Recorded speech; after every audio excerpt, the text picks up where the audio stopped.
Hello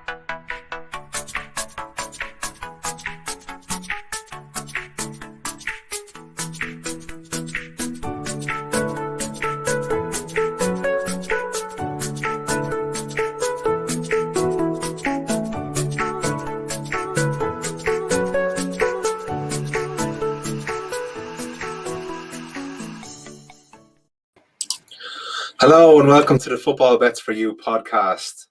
In a week where Manchester City win the league, Jurgen Klopp wins for the first time ever at Old Trafford, and Bruno Fernandes proves in his first season that he's better than Frank Lampard. Well, what a week. No, you are not allowed to say something like that. I gave you the reins and you've come and absolutely shafted me by doing that. I've been thinking of that all week. Okay, so I'm your host this week, Patrick Sheridan, and I'm joined with Collie.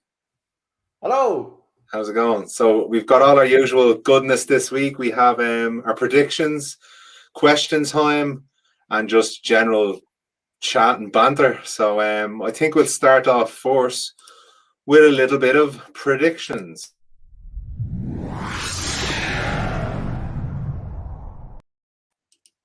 Excellent stuff. Okay, so I think we start first of all with the match that's on now. The odds there: Newcastle 9-1. Although I wouldn't say it's that anymore. Newcastle are 1-0 up. That would have been a good bet. Now looking at it, wouldn't it? Yeah, definitely. Man City 2-7 and the draw 9-2. So how do we think this is going to finish?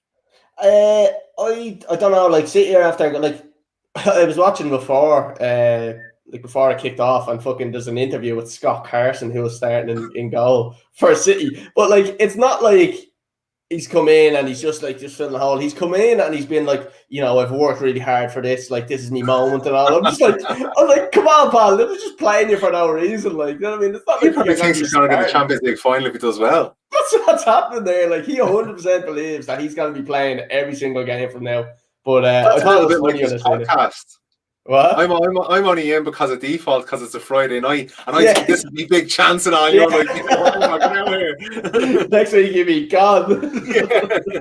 No, it's a mad one. They're 1-0 up. They scored in the 25th minute. We're in the 34th minute at the moment. I still see City coming back. Like, City have a strong enough team out against them, so I'd be surprised if Newcastle hold on for this one.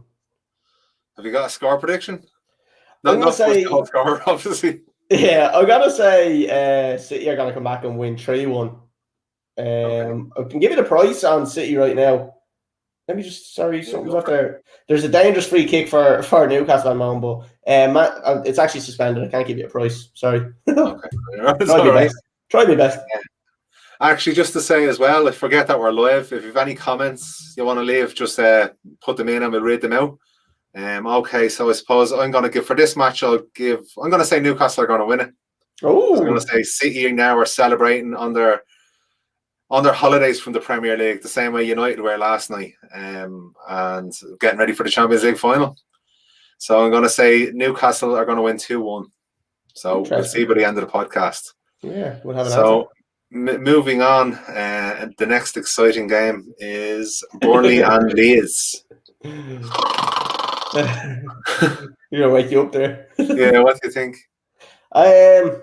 Look, this one here, I've gone again this week. I've done me usual kind of bets where I put the teams in from my predictions and put them all in a bet. So I've gone with a draw on this one. I know probably Leeds is probably the popular choice on this one, but for some reason I just think Leeds are kind of hit and miss. So I'm gonna go with a 2-2 draw on this one. And I'm going to say Chris Wood to score first for Burnley. Yeah, I was just about to say with Leeds, I think they do really well against the bigger sides. Yeah. And they slip up against the smaller sides. Very inconsistent. Yeah. But if you see their home record against the top four, they've drawn a good few and won a few. But I'm going to stick with you on this one. I think definitely Burnley are going to at least get the draw. So I'm going to go for a draw. I'm going to go for 1-1, but I'm going to go for Leeds to score first, and I'm going to go for Bamford because I just don't think Burnley are strong enough to even beat them. I just can't see it whatsoever. Just a quick one as well. I don't know if you listened to the Peter Crouch podcast. Did you ever listen to that? No, actually, no. Very good, but Bamford was on it this week, And and you know what, it was actually, no, sorry, it would have been 3 weeks ago, so it was 3 episodes, but he's giving an update every week where he's doing like he's learning how to play, you know, that Vanessa Carlton song, making my way downtown, walking fast. Learn how to do it on what? On the piano. So like really? he's like literally like trying to play it. Look, and I'm like, piano right there. I can fucking play it. Can you I can't play it? it. No, I can't. Like, I have a piano, I have a guitar, I've got a ukulele, I have an ocarina, I have a harmonica. I can't play fucking any of them. So I don't know where I have them. Yeah, I can play the flute already. Actually, speaking of Bamford, I was very impressed with him when he came out a few weeks ago when about the ESL stuff, and well, he said something like, "It's amazing when money is involved how much people come out and say it's not the same about stuff like racism." Exactly. And I got respect from him when he said that. You know, yeah. He's right. Like, because when you look at like the amount of kind of like how quick they reacted to UEFA and all, like how quick they reacted to stuff like that, like sanctioning bans, sanctioning fucking fines, everything, like, and we have racism every single week. Like, without fail, there is some form of racism every week, and nothing gets done about it. Like, if it comes to racism that's happening in the crowd, right? I can understand, like, it's hard to control your own fans, but that person, if you can identify them, lifetime ban. That's it. No second chance. That's what they do. Yeah, but it's very hard to, like, even I think now they should even be, because we're all talking about this online social media, like, kind of abuse and stuff like that. So I think now if there's a message sent online, that should warrant a ban as well. Do you know what I mean? If a player receives that ban, and I think, like, if the player is going to report that message, report it to the club that the person supports. I know it's going to be harder than they're usually kind of fake profiles or stuff like that, but report it to the club and then have a lifetime ban on them all the time. Like, you know, it has to be a consistency. It could even do it becoming a criminal offence. Yeah, and it's 100%. Like, because 100%. It's serious abuse. Like, you know, you know, I know they say 6 and stones can break my bones, but some of this stuff, like, it does kill people, you know, it causes people to hurt themselves or whatever. But getting onto a bit of a lighter note, because we don't want to be getting too serious. Oh, Jesus. As I say that, the next game, Southampton, Fulham, Jesus. Makes me fucking sick. Right, I actually haven't got a great round of fixtures this week whatsoever. No, there's poor fixtures now. The only thing is we have the FA Cup, which is the FA Cup final with Chelsea. So I should mention that, definitely. I'm happy about that. Do you want me score prediction on this one? The Southampton Fulham. Yeah, quickly. We'll do it quickly and just. So I have Southampton to win here.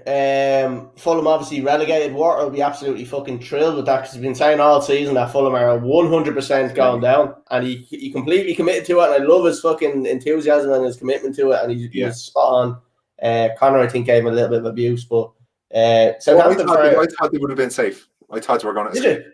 Yeah, it is. I wasn't sure. Like, I wasn't on board with Water where he was like 100% sure. But I did think they were probably going to go down. But like, I didn't think it was going to be that, like, fucking right back on, like, and that's it. Like, I thought they would have put up a bit more of a fight. But Southampton at evens there is a great price, I think, against the Fulham team that are going to be deflated.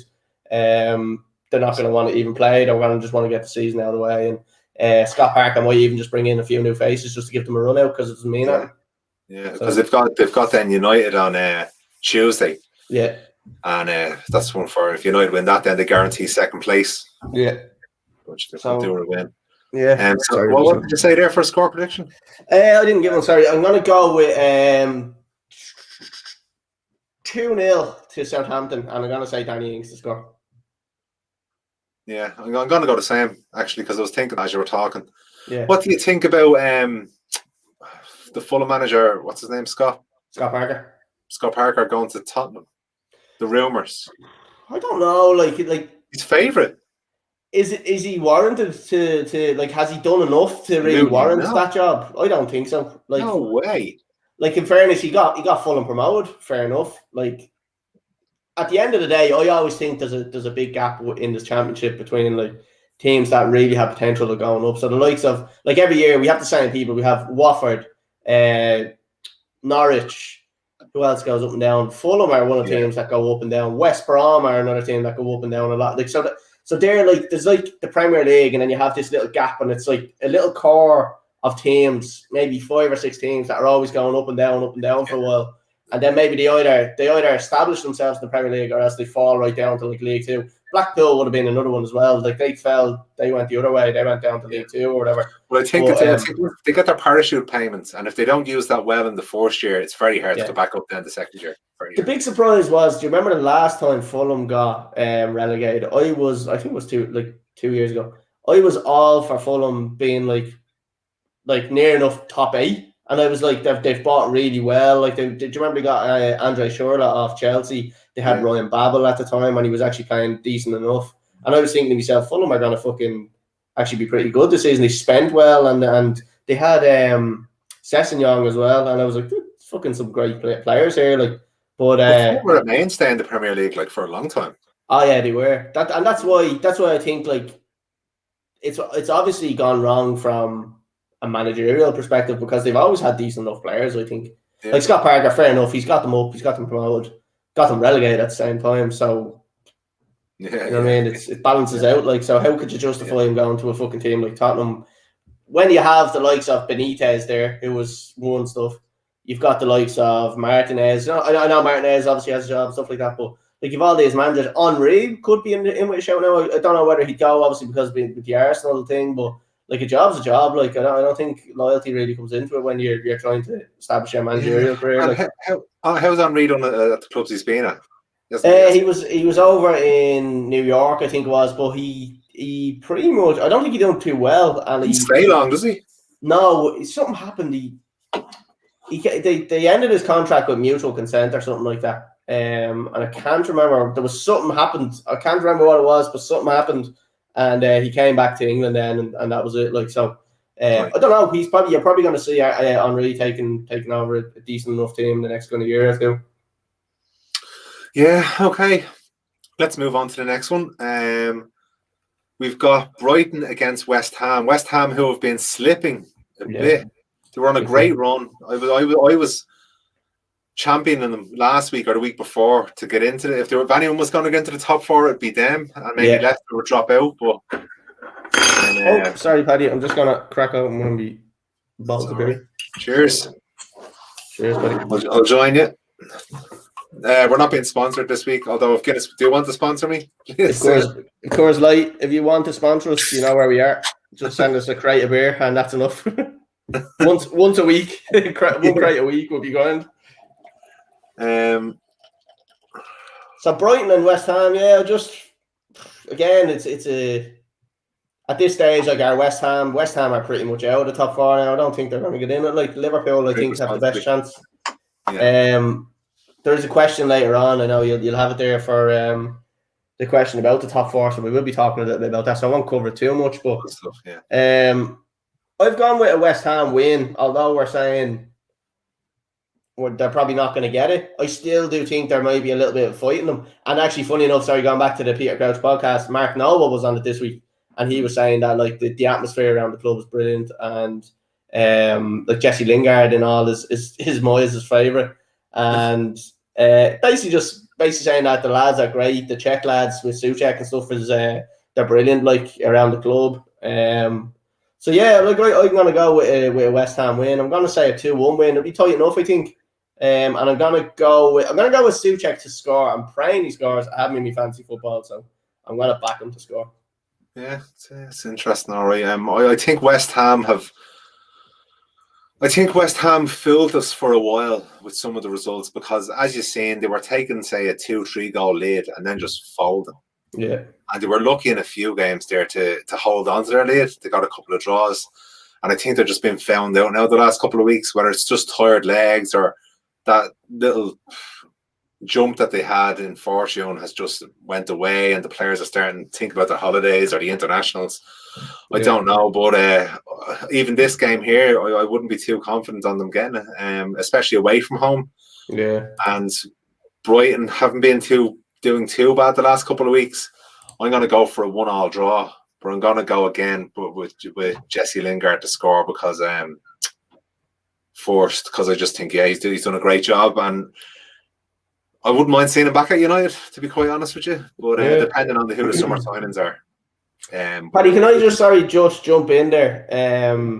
I just noticed a couple of comments coming in, so I'll just pop them up on the screen there. So just one from me dad, what a goal. And then we have John Flood in with Chelsea will drop out of the top four. No. Sorry. Controversial, John, we do have your question aligned for later on in the question section, so we'll be talking about then. So I will respond to that bullshit you've just put up on the screen there and then. An update, Paddy. City are winning 2-1. No way.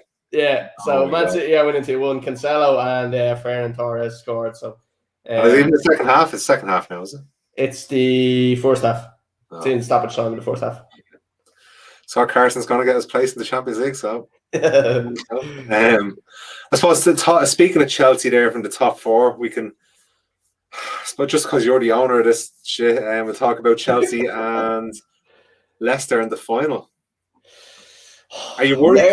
I'm nervous. I am nervous. And I'm only nervous because obviously a cup final, anything can happen. And we're going to, we have two massive games against Leicester now in the next 2 weeks. So our next game is against Leicester in the league, which is going to be absolutely season defining for us. We need to win it.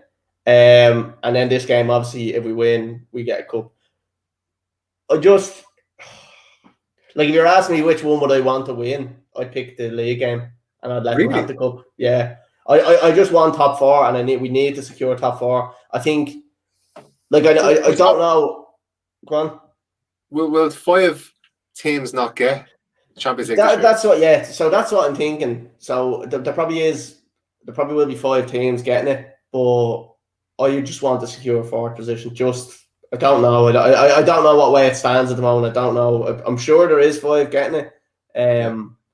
But if I was to pick both, I'm picking the Champions League for next season all day over an FA Cup win. But look, obviously I want to win the FA Cup, and I do think we probably will win it. Maybe jinxing myself there. But I think it'll go to extra time. I think it'll. Did you have a full strength team out against Arsenal, or were you resting players for the FA Cup? There was a couple of players rested, so Kante hadn't played.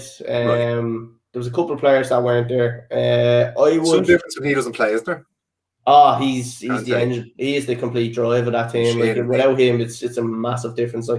So, as far as I'm concerned now, Tuchel cannot rest anybody for the Champions League finals. He needs to play the next 2 games. Need to be the full strength squad. If we have an injury, we have an injury. We have the squad to deal with it. So that's my opinion on that one. I'm gonna put you on the spot here. Give me a Chelsea player of the season. I'd probably go with Mason Mount. Actually, you know what? N'Golo Kante for me as well. It has been fucking brilliant. Now, he was injured for a lot of it as well, but Mason Mount, through even the Lampard era and even with Tuchel, he's been fucking brilliant. And I would go as far, I think there was a question again later on with top 5 youngsters in the Premier League. He's got to be up there for me. And I strongly believe that he is going to be really, really good in the future. I'm not going to jump to the gun like Chris did and say future Ballon d'Or winner or like that with Greenwood, but I'm going to say he is going to be. He has a bright future ahead of him. England have some squad. It's frightening. It's outrageous. If they don't win the Euros, it's a shambles. It's a failure. Well, I wouldn't say this time, but the next tournament, after. If you think about they're capable with the players they have, but when these players are an extra 3 years older, experience, it's going to be frightening, isn't it? Even I suppose if you look at squad depth as well, Portugal are actually up there as well with a brilliant squad like Diaz, fucking Cancelo, and all. The amount of players they have that you wouldn't think are playing for Portugal, Bernardo Silva, Ronaldo, it's serious talent there. So they're in with a shout as well. But yeah, I just think fucking. It's just gone back to the player of the season with Chelsea. I'd probably say, I'd probably have to say Mason Mount just for him doing it over the longer period rather than Kante. Kante to me is probably more effective and probably gives us a little bit more, I'd say. Now, having said that, Mount is fucking gives us a lot, but Mount was this season. Yeah, definitely. Really was to break onto the scene like that. Next season, if you can keep it up, that's the difficult one for him. The second season syndrome would be difficult for him. And look, and I know we get a little bit of shit about Lampard and stuff like that, but you have to give Lampard credit. And Tuchel came out last week and said that Lampard built a great team there, and he's just after tweaking it out, just tweaking it a little bit. But Lampard deserves serious credit for that team we have there. Mount's coming up through, Reece James is another one. Brilliant fucking defender. So where did it go wrong then? If like obviously yes, you're right. Lampard deserves credit because he's seen the talent that was there, but did he just not have the technical know-how? It probably was that. Yeah, it probably was. Like, and the main thing I think is he probably got it a little bit tactically wrong. He done something similar to what AVB done, where he came in and it was at the time when Terry was agent, Lampard was agent, Ashley Cole was agent, Drogba were agent, and he came in and was basically like, right, dropping all them players and I'm bringing in the younger lads.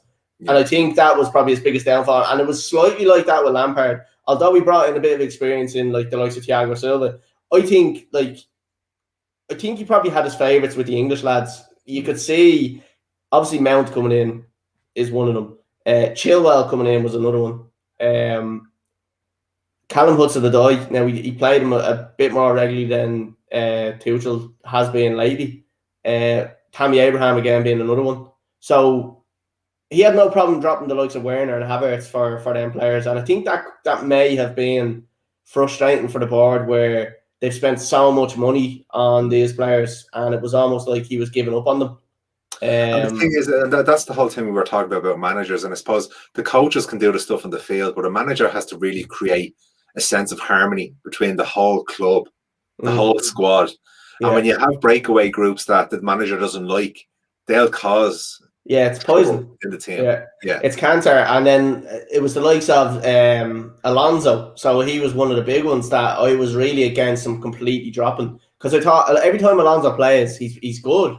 And like I know like he gets a bit of shit on his defensive side of the game. He's maybe not the fastest player in the world, but he's definitely attacking wise, he's brilliant. Like and the system that we were playing really suited him, and he just didn't play. Again, it was Lampard playing the English Chilwell, which look, I'm happy with Chilwell playing every week, but like Alonso not even being in the squad once was to me a little bit right. Bit of a fucking kick in the face. Right, give us a score prediction for this. Right, I'm gonna say 90 minutes, 1-1, and then I'm gonna say Chelsea to win 3-1 in extra time. First goal score? That's right. I'll go with Leicester to score first, and I'm gonna say Maddison to score first. Yeah, because he'd be back. He came on as a sub against United. Yeah, exactly. Yeah. So he's back all right. So, yeah, okay. Well, 1-1. I'm gonna think. I think it'll be done in the 90 minutes. Right. If the Chelsea team that played against Arsenal show up, there'll be a Leicester win. 2-2. Sorry. Oh, jeez. Come on, the Newcastle. Don't make me look stupid. Come on.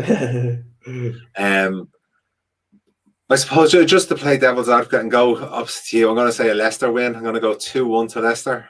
And I'm going to go with a Vardy to get back on the score sheet because he hasn't scored in a while now. So, you know, he's getting old now as well. He might look at this as one of his last chances to win a bit of silverware. So, yeah, I think there's not going to be any more chances for Leicester. Yeah, the same way I think Aguero might get a goal in the Champions League final. Whether they win it or not, I don't know. Yeah. But, yeah, you know, might be just written in the stars sometimes for these players, isn't it? Like you have to there's so many stories where it's like that, where like Drogba winning the Champions League for Chelsea. Then you think about Vincent Kompany. Remember his goal in the last, I think it was the last day of the season to win the league. Like it was like about 30 yards out, absolute spine to top corner. Yeah. Like them types of things are just like sometimes they're just written in the stars for certain players. Yeah, absolutely. Okay, so next of all, we're going to go to. Okay, good stuff. Go to Barcelona. Okay, so we have these questions here from. Is this a new listener that came in during the week? Which one?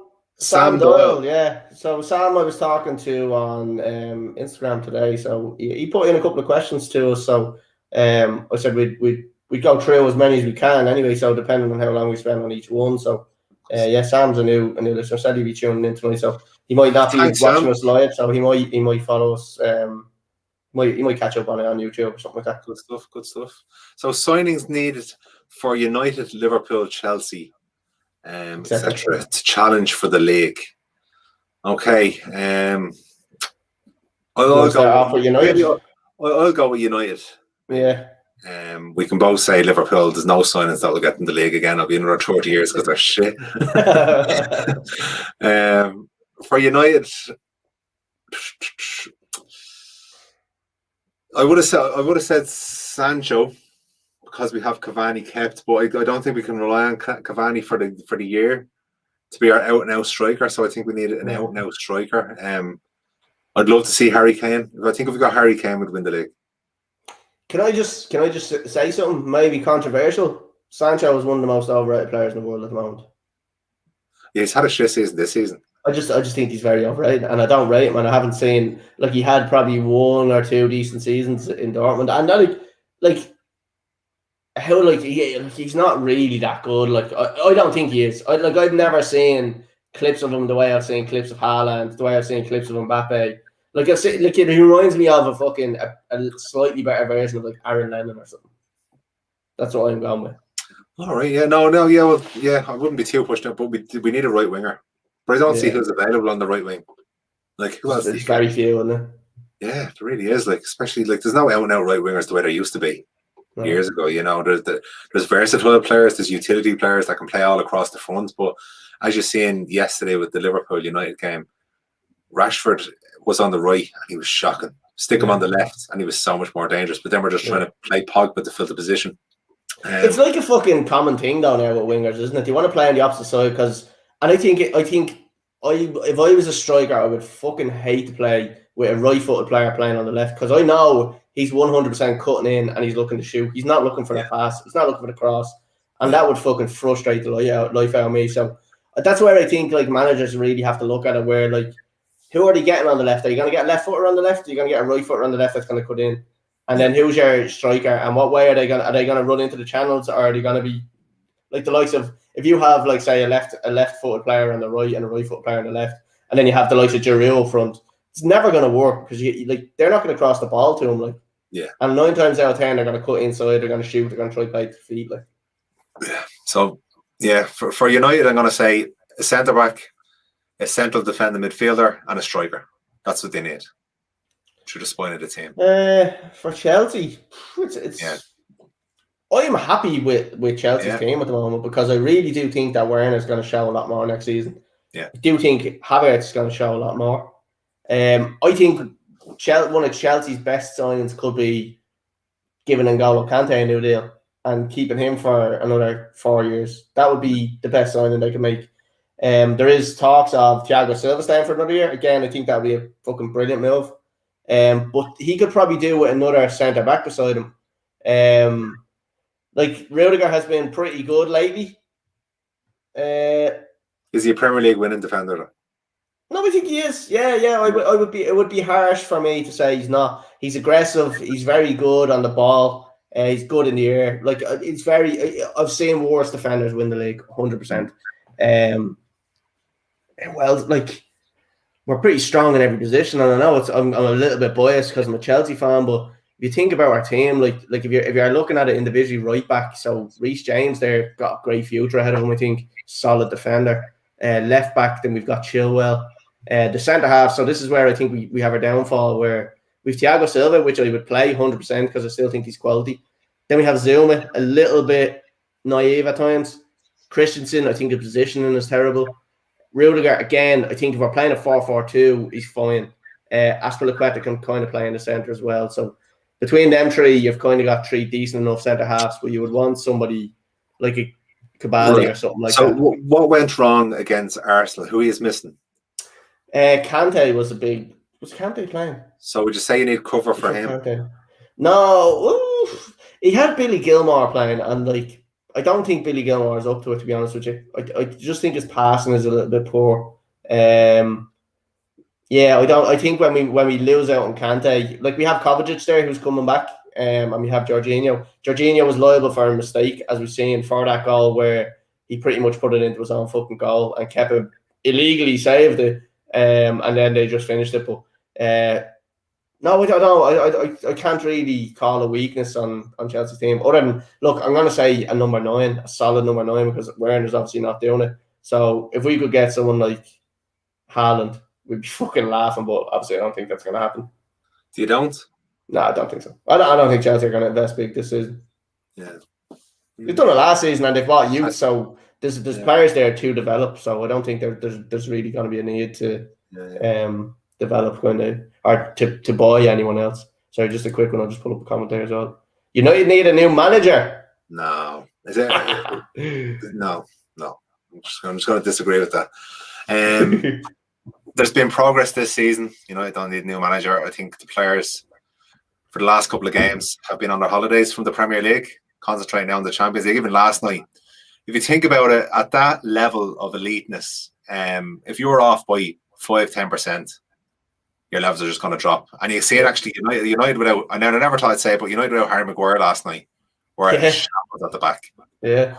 Did you see it?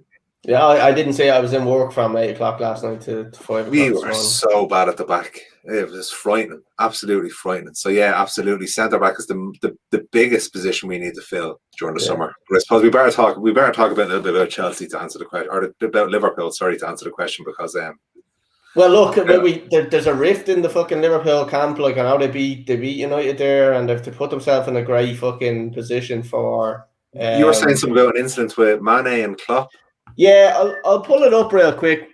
I don't know, this might get taken off. We might end up getting taken off fucking YouTube or whatever, but hopefully the live stream doesn't end here or something. But I'm just gonna share this quick incident, and it's gonna watch now, because I will not be replaying it, because they will fuck us off YouTube and this live stream if we play it for longer than like 10 seconds. So there was an incident where Liverpool won the game.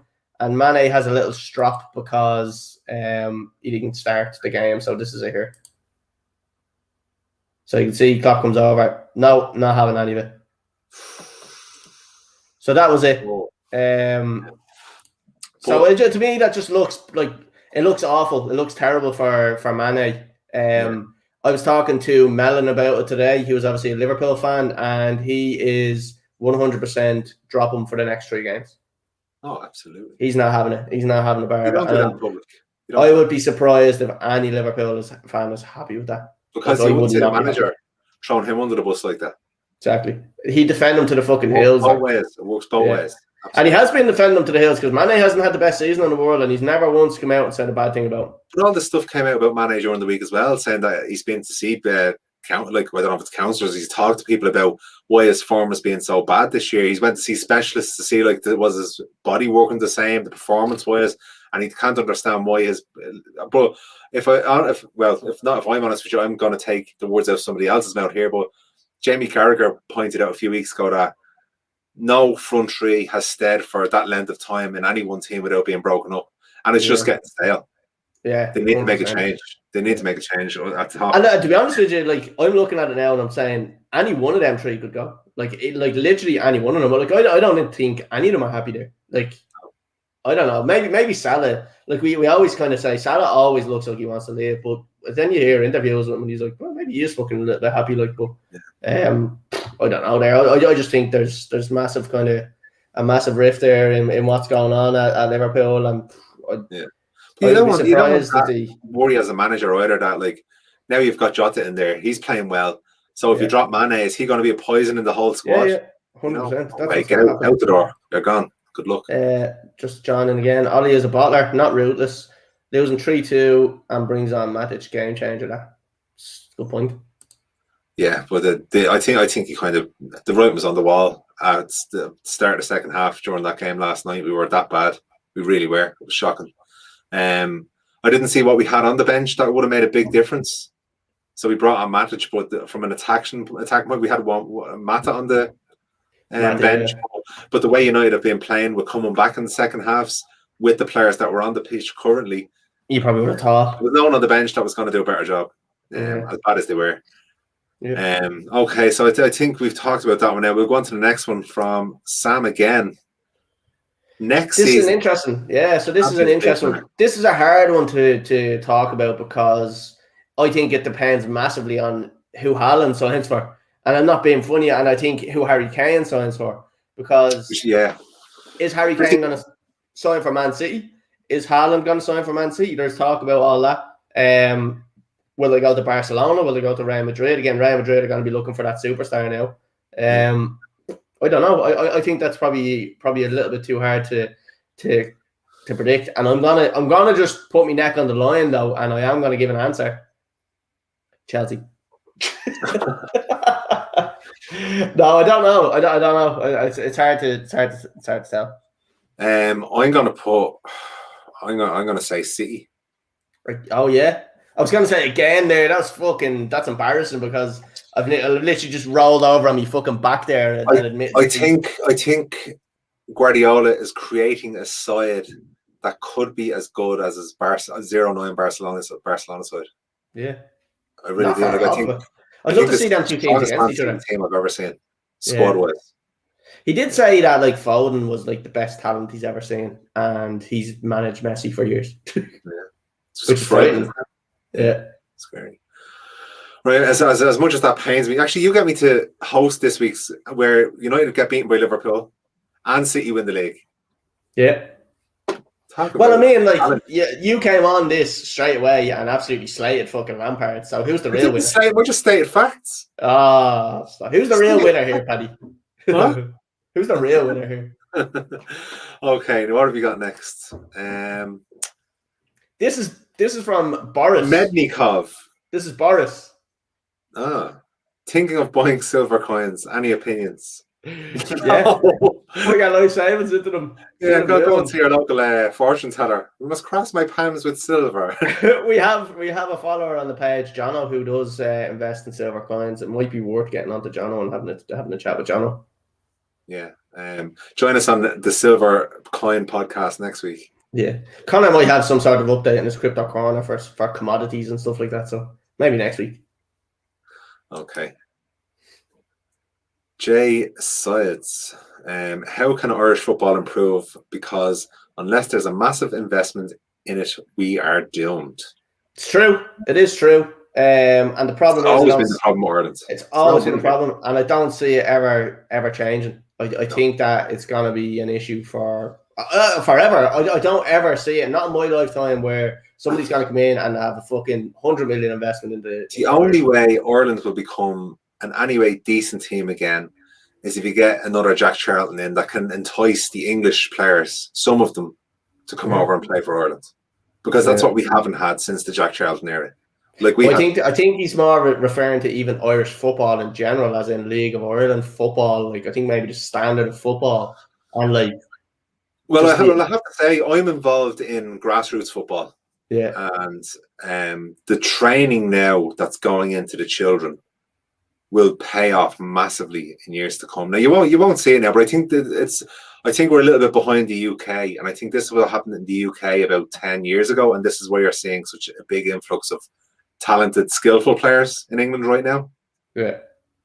So I think Ireland does have a bright future, but it's going to take 15, 20 years to see these players coming through. Yeah, but because the coaching that they're doing now is so technical. Like when I was playing as a kid, it was just go on out, have a kick about there for whatever. There was no tactics. There was no teaching you skills to, beat defenders. Even now, like with the 5 and 6 year olds, we're teaching them how to defend in blocks. Attack in blocks.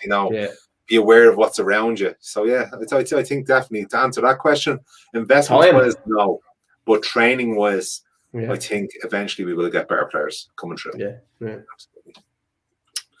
Okay, so the next question, Craig McCalland 92. McClelland, yeah, sorry, he plays on the football team. McClelland, sorry, okay. How was the Melon nickname born?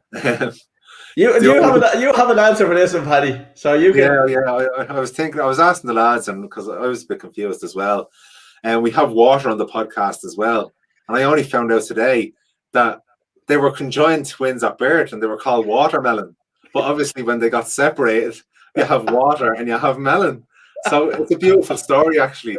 And when they were taken apart from being conjoined twins, Melon was left with a massive hole, and he can fit a watermelon in it now. So yeah, it's just stuck. It's all good. I can 100% confirm that is true. So, yeah, there we go. Yeah, so I'm on that one, yeah. And I don't know whether I want to give the actual answer, because I think that was just a better answer. And next week we'll actually bring up a photo of when they were kids together. Yeah. just to prove it.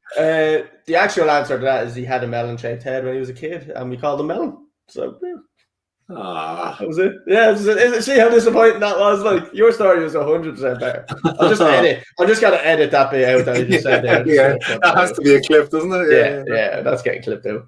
Okay. What have we got next? Sam Doyle again. Sorry, Sam, thanks for all these questions. Giving us plenty of content for this week. Top 4 in the Premier League next season.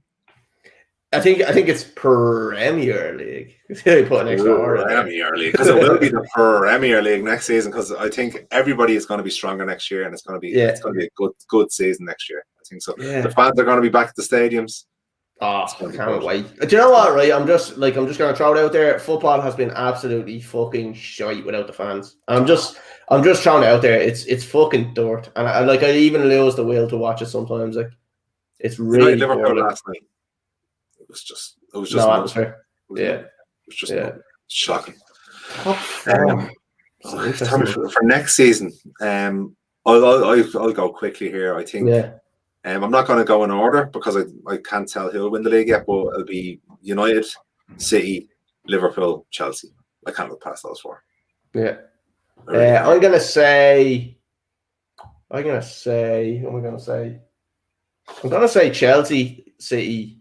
I'm going to say United are going to get into it. And I suppose I have to go to Liverpool, don't they? Like they're probably the safest option because I think Spurs are probably going to lose big this season, like in the summer. Kane gonna go, and probably Son might go. You never know. Like they're a bit of a fucking bit of a partnership. Although I look at that and I think to myself, if I was Son and Harry Kane goes, you're the main man then. Yeah. Spurs, unless Daniel Levy invests after getting like probably 80 or 100 million for Kane. Yeah, and the rest.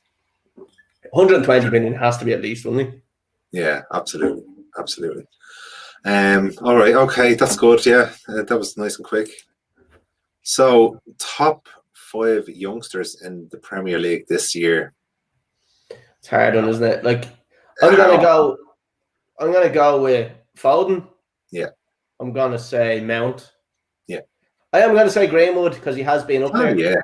Yeah. I'm gonna say Bamford. Oh, he's not really that young though, isn't he? I still think of him as a youngster. He's not really that young. Who else is impressed? Saka for Arsenal has been impressive. Yeah. Who else has stood out? Like I'm gonna say Reece James. That's just a personal one for me because I think Reece James has actually been brilliant. Like. Yeah. Again, like if you look at this, was Alexander Arnold. I'm not having him. He's not that young, I know. Yeah. Not having him. I don't think he's been good this season. Yeah, I couldn't name any more to be honest. Other than the ones you've mentioned right there. Yeah. 1 second, Paddy. 1 second there, right? Yeah. Mason Mount has been phenomenal this season. James Maddison, I'd probably go for as well. Maybe Maddison hasn't been bad. Like the injuries and stuff kind of fucked him up a little bit. But if we're gonna give Greenwood a slot, considering he only played well in the last quarter of the season, you can stick Maddison in there as well. Foden, revelation. Foden for me is probably. I'm not saying entire season, obviously, but. No, Mason Mount as well. Yeah, great player. Foden is definitely one for the future. Like, and Dan James, I don't know about that. No way. Sure. No, not sure about Daniel James. Who put that in? Me dad. No, Daniel James from United. Well, that's Daniel James, unless you're talking about Reece James. Yeah, I'd say so because I'd be very surprised if your dad put in a United player. Jack Grealish. Jack Grealish, sorry, that is a good shout from John Flood there. Jack Grealish is he young? Is definitely 23, is he? Or 24 maybe? Yeah, when I think young though, I'm thinking 20. Yeah. Let's see what Jack Grealish is. Crazy to say, like, but yeah. Okay, so we have the Normal Nonsense 25. podcast is text in. Pizza, look. Sorry, nice. The missus. That's what I was doing there. The missus dropped up a pizza and a beer for me while I was doing this. So can't argue with that. Well, talking about food, that was a good segue into the food conversations. with the King of Biscuits 2021 around the corner on the Normal Nonsense podcast, what biscuits are your favorite? And I remember this debate last year. Yeah, actually, I came a really good podcast on a really good tournament as well. I know it's like it's one of them things. Like the Normal Nonsense podcast is I was on it there for their 50th episode, and they're basically just a podcast that talk nonsense, like, but it's all kind of what? Such good fun. Oh, it's deadly. It's brilliant. I really enjoyed going on it. You were on it before as well, Paddy. I think we were both on the same episode as well that time. That's great. It was good crack, but this tournament is one of the best tournaments in the world. Some would say it's better than the World Cup. I think the last time they done it, was it fucking Chocolate Digestive might have just won it. Right, so actually, keeping it with the football team, who would have been the soggy biscuit of the Premier League this season? Sheffield United, wouldn't they? They would have been the one that fell into the tea. I'd give it to Liverpool. Oh yeah. I suppose you could. Considering the drop from grace, they were the all powerful, all conquering Liverpool last season, and then the fans are cheering because they're fifth yesterday. Yeah, that's true. Yeah, it is funny. It's funny, isn't it? And like I said, I've said it before, I say it again. Klopp is only there because of what he done last year, and that is a fact, because massively underachieved this year. Absolutely, and he'd be gone. Yeah, if he hadn't he would have been gone if they hadn't won the league. And I still don't think it's 100% guaranteed that he'll be there next season. I don't think he'll be sacked, but he might leave. I don't know. I don't think he will, because if he is going to leave, he wants that payday. So I think if he agrees to leave, unless he mutual consent kind of thing, or unless he's not backed in the summer. Yeah, he has come out and moaned about it before, hasn't he? Yeah, because he wasn't at that time in Dortmund as well. He wasn't backed. Yeah, and it all went wrong then. But sure, right there, the soggy biscuits. But yeah, definitely check out the Normal Nonsense podcast. Really, really good podcast. For if you're out exercising in the car, driving to work, it's just an easy listen. You're gonna laugh your bollocks off, and it's just really, really, really good. So I got the 50th episode as well, because I'm on it and I'm a fucking legend. When was that out? Came out last week. Nice. What type of? The topic was so we were talking about all sorts, and then the main topic of the show was like humans with like superpower, or like super kind of natural fucking abilities. Like, give me an example there. I'm a bit. Like, the lads were going like with more like people like that can't feel cold, that can't feel pain. I kind of went with like people with like unbelievable minds. So I went with like chess players and like people that can do the Rubik's Cube really fast and stuff like that. I just think the mind side of it was really interesting for me. I think they're just autistic or something. Yeah, probably, yeah. So I went with the guy that could do the Rubik's Cube in like 3.2 seconds or something like that. I was like, that's unbelievable. To me, that's fucking mind-boggling. Like, I was like, that's incredible. Fair play to him. Just to have the focus to play with Rubik's Cube for that long, to be able to do it that quick. Yeah, I know. Yeah, it's mental. Like I could pick up a Rubik's Cube and like 5 moves, and I'm just like, fuck it. No, yeah, totally. I can get one side and then I'm like, fuck this, like, it's bullshit. If I get one side, they alter that up. Like, that's what I think. Like, so obviously not. Okay, Normal Nonsense. John Flood has sent in a question saying have a discussion on who gets third and fourth spot. I'm going to take it this season. I don't think it's going to change. No, I don't think it's going to change. Now, I also have made other sweeping statements like that earlier on in the podcast that I went completely tits up. But no, I think United done Leicester a favour. Obviously, this week, if United hadn't had to play 3 games, would they have won? I don't know, but they didn't anyway. But it was a big 3 points for Leicester. Chelsea slipped up badly against Arsenal, which gave Liverpool a little glimmer of hope. Can I see Liverpool winning the rest of their game, the last 3 games of the season? And I know people say they're not against any of the top half teams in the league, but these are the teams that Liverpool seem to have been slipping up against all this season. So I'm not gonna say they're gonna lose many games, but I think they'll draw at least one. And I think Liverpool need to win the last 3 games to have any chance to get into the top 4. And I don't think West Ham will do it either. So I think it's going to stay at the same way it is. Yeah, for me, I just think it's all about this next game for Chelsea, whether they beat Leicester or else they lose to Leicester. I think that's a massive game for Chelsea. So Just a quick one. Sam Doyle is in. What's the crack? Sam Doyle. All right, lads. Sure. We had some of your questions there. We've just gone through them. I think we might have one more. I'm not sure.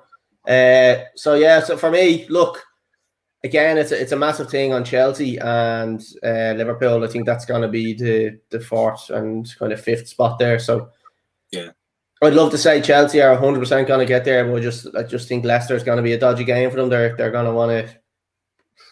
They're going to take probably the foot off the gas. I'm hoping to take the foot off the gas against Chelsea. I'd love to see Chelsea in top four, but I don't know. I'm not as confident as I have been. Hold on a second. I'm going to actually share this. John Floyd, Liverpool get top four, I think. Oh, interesting. I don't believe you. Sam has come in top four. City, United, Chelsea, Leicester will stay the same. So Sam's on your page. Yeah. This is not sharing for some reason. Who gets kind of like Europa League this year? Is it down to seventh place or sixth place, or what way is that working? Because we have the fifth. I'm not sure what way it's going to work now. So here we go. So even if Chelsea lose against Leicester, that leaves Liverpool with a game in hand. Oh, okay. 1 point. So the game in hand. Point. It's 1 point. I still think you're safe. I really do. Think so? Yeah. I can't see Liverpool winning their last 3 games. So City have the title wrapped up. United only need to win against 1 game in the last 3. The last 2, sorry. Just the 2 or 3. 2 games. Second. Yeah, 2 games. Leicester could do with. Leicester are guaranteed, aren't they now? They're pretty much 3 games left. Yeah, they're pretty much guaranteed. I think they only need a draw to actually confirm it. But and is the Leicester City game, where's it being played? It's at Stamford Bridge. Oh, right, okay. I can't see Liverpool need to get play relegated teams, which will be hard. I agree with you, Sam. Absolutely. I only said that about Liverpool. They seem to be dropping points against the lower teams.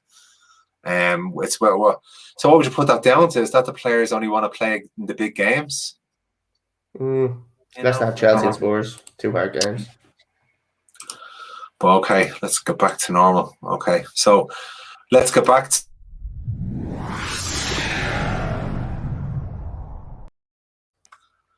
Okay, so again, not a great round of fixtures this week. So what have we got next? Sorry, actually. You missed the white banner. Yeah. Okay, so we've got Crystal Palace against Aston Villa. Crystal Palace 21-10, the draw at 23-10, and Villa at 13-10. What do you think of this?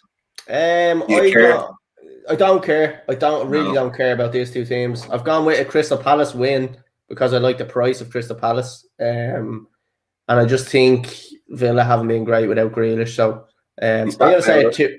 Yeah, I'm going to say a 2-1 win for Palace. I don't think Grealish is going to be 100% fit. I'm going to say Benteke to score. He's been banging in a couple of goals lately. Just a quick one again. Sam, where are you from? You don't mind me asking. We are from Dublin, Ireland. Sam, where are you from yourself? Be interesting to know. So I'm going 2-1 win and Benteke to score. Cool. Yeah, I'm going to go for a Villa win. 2-0 win to Villa, and I'm going to go for a Grealish to score first. Awesome. Okay, moving on. We've got Tottenham against Wolves. I thought Tottenham, obviously, were going to, they've done well. I think Bale got a hat-trick there a few weeks ago, but then they lost against Leeds in the last round of fixtures, so they completely messed me up. Messed my mind up, so I don't know what to think of them now. Although Wolves, I think, have went to sleep this season. They were forced last season, but they're just not doing much at all this season. What do you think? Yeah, again, follow. I think Mourinho kind of put them in a bit of a shit position. He usually does that at his teams. He goes to kind of third season, he kind of fucks off and leaves them in the shit. Done it at Chelsea, done it at Madrid, done it at United. Again, I don't think Ryan Mason. I think Connor was calling for him having the job full time. I don't 100% don't see that. Wolves though have been really disappointing this year, and they've been similar enough on the same scale as Sheffield United last year. I know Sheffield United obviously had a much kind of bigger decline, but as far as I'm concerned, it's the same kind of thing where they've massively underachieved. Nuno, actually, who was in charge of Wolves, is actually in the running to become the Spurs manager as well, which I think would actually be a great fit for him. So that could be something to watch. Like he's a good manager. Like it'd be interesting to see him. This match though, I do still see Spurs getting the win. I see Harry Kane scoring as well. So I'm going to say a 3-1 win for Spurs, and I'm going to say Harry Kane score. Yeah, I'm going to go for a big Spurs win as well. 3-0 for Spurs, and I'm going to go for Son to score first. Cool. Just sorry, Paddy. I'm just going to jump back to the comments there again. So 3-2 to Newcastle, apparently. Come on, big head. That's Willock has scored there to make it 3-2. Again from Sam. I'm from Bangor, Northern Ireland, but currently on holiday in Donegal. Nice one. Nice. And then we have Sam again. Mourinho made Tottenham shit, but made the players better. Yeah, I do agree that we kind of. Like I don't think the likes of Kane was an issue with Mourinho. I think it was more the likes of Bale and stuff like that. I think Kane has the mentality to deal with Mourinho. Yeah, that's what it is. Mourinho is a winner, and Kane is a winner. Yeah, I think that's what it is. It's 100% the mentality, similar mentality, and they're able to kind of adjust to each other. Where some players, Dele Alli, for instance, not able to handle it. Like, yeah, well, when Mourinho was at Chelsea and he done so well, he was at Porto. When he done well at teams, he had like a squad of Harry Kanes. He had a squad of, John Terry's, Frank Lampard's, like he had all these strong people that just, all they wanted to do was win. Yeah. They're not going to cry and moan and bitch and have, like, not put 100% in every single game. But yeah, you've got too many soft people now. But Tottenham are a weird one. They really are. I thought when they got Mourinho in with the players they have, when they got Bale in that time as well, I thought, watch out. But now I think if they lose Kane this season, at the end of the season, which I think they will, they're in big trouble. Again, they'll be just floating around the Europa League spots if even then next season. Because I think if Everton can keep Ancelotti, I think they'll be stronger next season. Yeah. Absolutely. Yeah. West Ham, is this a one-season wonder? We'll only know. It's hard to tell, isn't it? Yeah, I can't see them really challenging for European, Champions League spots next season. And who else have you got really then? Arsenal, will they make that big of a jump? No, I don't think so. Like again, we always talk about kind of Aubameyang on this and like saying that he's got his massive payday. And again, even against Chelsea, I didn't think he was great. Like, although they won the game, I still didn't think he put too much into the game. So, I don't think there's much. Sorry, just going back to the comments again there. Sam Kane has been better and totally expanded his game. Yeah, 100% agree. Ali Dyer, Mora just didn't play on the Mourinho, and it's true because I never really saw the point at where Dele Alli was playing so bad that it warranted him being completely out of the squad completely, and that was obviously something that happened in the training ground. I remember watching the Tottenham documentary, and Mourinho was fucking slating Dele Alli. You're shit, you're lazy. You're not shit, you're a shit trainer. You're lazy. So like that for him is a massive thing where you have to be on his same wavelength. Oh, absolutely. But with Sam's comment there, I think Kane would have performed just as well with any manager. Yeah, he's just class. So I wouldn't put too much of the way Kane has been this season down to Mourinho, to be quite honest. Yeah. Because consistently Kane scores 20 goals a season every season. Yeah. Okay, so the next 3-3. What a game. Jeez. 4-3 City now. So oh my god. This game is mad. We picked some night to fucking do the podcast instead of watching the football, didn't we? The rest of the lads are laughing at us now. Yeah. Fucking hell. Okay, let's go. West Brom, Liverpool. You see, again, the Big Sam, this is a game I could see Liverpool definitely slipping up in. Absolutely, definitely. Really? Yeah. I'll go first on this one. Okay. I think West Brom will win 3-1 against Liverpool. I think Liverpool will score first, and we'll go for Jota. That's a big show. I'm gonna go with Liverpool to win. I've gone with the win me bet, so I've gone with Liverpool to win. And I'm gonna say going to say 3-0 to Liverpool. I think it's going to be a convincing win, and I think they're going to really kind of push on now for the last couple of games. Look, I know we seen the little incident with Mane and Klopp. Look, you could probably hash that out, like the two of them together. Probably should be a bit more of a stronger statement made from Klopp about that, and a drop would definitely be in order. Like, he must know that the fans are not happy seeing that type of thing. There's no way fans are happy seeing him doing that. Paddy, you give me shit. I get shit off the lads every week about trying to keep this podcast under an hour. We've just gone over the hour mark. So, because you're hosting it now, you can take the fucking rap on this one. So, no, but look, I just think Liverpool are going to win this one. I'm going with 3-0, and I'm going to say Firmino to score, because scoring against United, I think he probably just continue on that. So, good stuff. Okay. We next have Everton against Sheffield United. What do you think? I've gone with Everton to win here. I think Sheffield United have been fucking poor this season. Deserve 100% to go down. Last season was a fluke. I'm going with a 2-1 win. I'm going to say that Everton seem to be making stuff hard for themselves over the last couple of weeks. I don't know why, but I'm going to go with a 2-1 Everton win. And I'm going to go with Calvert-Lewin to score, because he scored recently, so I think he might continue. And he was very close to scoring against in their last game as well. Yeah. Competitive towards the end. Against Villa, actually, yeah. They need to get the winner. Again, I'm going to go for a Everton win as well. Yeah, I'm going to go for Calvert-Lewin to score. I'm going to go for a 2-0 win. Yeah. Nice one. So, Fulham, did we know how we do a Fulham match? We did indeed. I probably put it in twice, Paddy. Yeah, we did. Yeah, that's all right. That's okay. Okay. So, I think will we do the draw as we usually do with the Ultimate Team on an Instagram? Yeah, I think on Instagram it's kind of getting complicated at the moment, because there's only 2 fixtures or something that can kind of happen. So, have you got the table? I don't have the table handy, but I do know. Oh, sorry, I do know that I am sitting bottom. That's all I can tell you. So that's the reason I don't have it. yeah, I was thinking that actually. I should have had it ready myself, because I was going to glow. Yeah. Okay, so have we any more questions? No, so that was pretty much all the questions that came into us. So the other thing we can kind of tie in with is the bets and the tips, so we can talk a little bit about that if you want. Absolutely, I want to do that in a second. Any second now. Oh yeah. Oh yeah. I nearly made it through to the whole lot. I nearly made it. I told you were going to forget it. You were going to forget it every now and again. And that's what I said. I said you're 100% going to forget to do it. So I had to let it happen. I have nothing this week.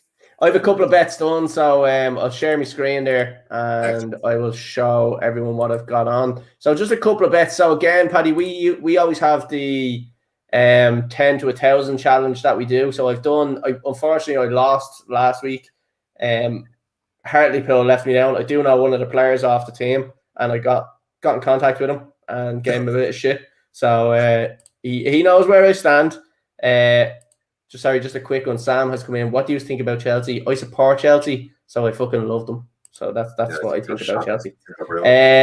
Paddy doesn't think otherwise. So Sam, just sorry because I know you're new to the podcast. I'm a Chelsea fan. Paddy is a United fan. So we've got 4 or 5 other lads on it. And they're all mixed between United and Liverpool. So we've about 3 United and 2 Liverpool. Am I right in saying that? I'm actually surprised none of the Liverpool fans wanted to come on tonight and give me stick. I know, yeah, I know. So look, Paddy, I'll run through what I've got done this week for bets, right? So this bet that you're looking at here is me prediction bet. So I put £3 on all the predictions. So there's only 8 games, so the odds are a little bit lower than we're used to. 165 to 1. So it'll get you back just under £500, so £498 back. City to beat Newcastle, which is happening. Am I right in saying that? Is it happening? It's happening, yeah. Let me just refresh that, because that will give me a cash out price. Hope it doesn't fuck it up now. Right, there we go. So it's giving me a cash out one. So 4-3 at the moment. So that one is winning at the moment. So I've gone with Burnley and Leeds to draw. Obviously, like I said, I've said all these already. Southampton to beat Fulham. West Ham to beat Brighton. Palace to beat Villa. Tottenham to beat Wolves, Liverpool to beat West Brom, and Everton to beat Sheffield United. So I've gone with another one here. I've done a fourfold draw. So I like to do four draws. 157 to 1. I've thrown €2 on it. So I've gone with the Burnley and Leeds draw. So that's from the predictions. I've gone with Hertha Berlin and Cologne to draw. I've gone with Juventus and Inter Milan to draw. And I've gone with Roma and Lazio to draw. So I think that's a decent enough bet. I think so. 317 quid returns from €2. I'd be happy to win that. I've gone with an 11-fold. This is kind of one of the longer shots, but a couple of big favourites. So I've thrown €3 on this and 471 back. So I've gone with Rangers to beat Aberdeen. I've gone with Atalanta to beat Genoa. Again, the pronunciation of some of these teams is shocking, so bear with us. Leverkusen to beat Union Berlin. Mönchengladbach to beat Stuttgart. Bayern Munich to beat Freiburg. Southampton to beat Fulham. Chelsea to beat Leicester. Troyes to beat Le Havre. Young Boys to beat Luzerne. Basel to beat Zurich. And Porto to beat Rio Ave. This is the hardest season to try and win a bet. This without a doubt has been the hardest season to win a bet. 100%. This has been the hardest season. Yeah. Sam's come in with Inter will hammer Juve. I hope they don't, because I'm just looking for a draw. This is me bet, Paddy, for the €10 to 1,000 challenge. So again, if anybody wants to jump on board with this, I will be putting my bet up every week. It will be going up onto the Instagram story as well. So tomorrow. Yeah, if you're not following us on Instagram, make sure you go onto Instagram, the Footballbets4u podcast. Again, if you're watching us on YouTube or anything like that, make sure you have subscribed and hit the bell notification so you'll get notifications when we release any videos, because we do put out little clips of kind of the podcast and stuff like that, and then we will also put out the full podcast itself, so you'll get notified for that. So I've just gone with a five-fold, Paddy. I know five-fold seems a lot for a banker, but these teams should all win. Rangers, Bayern Munich, Galatasaray 1-9, again, massive fucking odds. Liverpool I've thrown in, and I've thrown in Everton as well. So tenner on that will get me back 30 quid. If I can get 30 quid, and then the 30 quid will all be going on to the following week's bets. So I will, again, I'm determined like yourself. I will not be stopping until I get from a €10 to €1,000. And even when the Premier League and the English League stops, I will be moving me affairs to the Brazilian League, the Argentinian League, because I would be well up on them. I know what's going on. I know them teams over there because I used to watch. I was actually starting to think now I might wait till next season. No, I'm gone throughout the whole pre-season. I'm gone. I am determined to get to €1,000. Don't care what it takes. Good stuff. Well, yeah, I think that went well. Cody, considering two of us. Congratulations on your first job hosting the podcast. Yeah, we really enjoyed it. You've done well. Yeah, you've done really well. Well, thanks for the chance, man. Thanks for the chance. Yeah, if you ever need it again, let me know. And next week we'll be doing a family reunion of Water and Melon coming back together again. Yeah, joining at the hip. I'm 100%. I'm 100% photoshopping a fucking two of their faces side by side and clipping it and putting it onto the Instagram and stuff like that. I'm gonna 100% do that. Excellent. So look, thanks very much everybody who's joined us today. Again, as Cody said earlier on, make sure you subscribe to all the where you get your podcasts. Subscribe to the YouTube channel, hit the bell, give this video a like, because it helps us. It gives us the reason to go on and do the next podcast, the next one after that, because once we know that you like it, we like doing it. So your interactions make it worthwhile. So thanks everyone for joining us today, and we'll see you again next week. See you, Cody. See you, lads.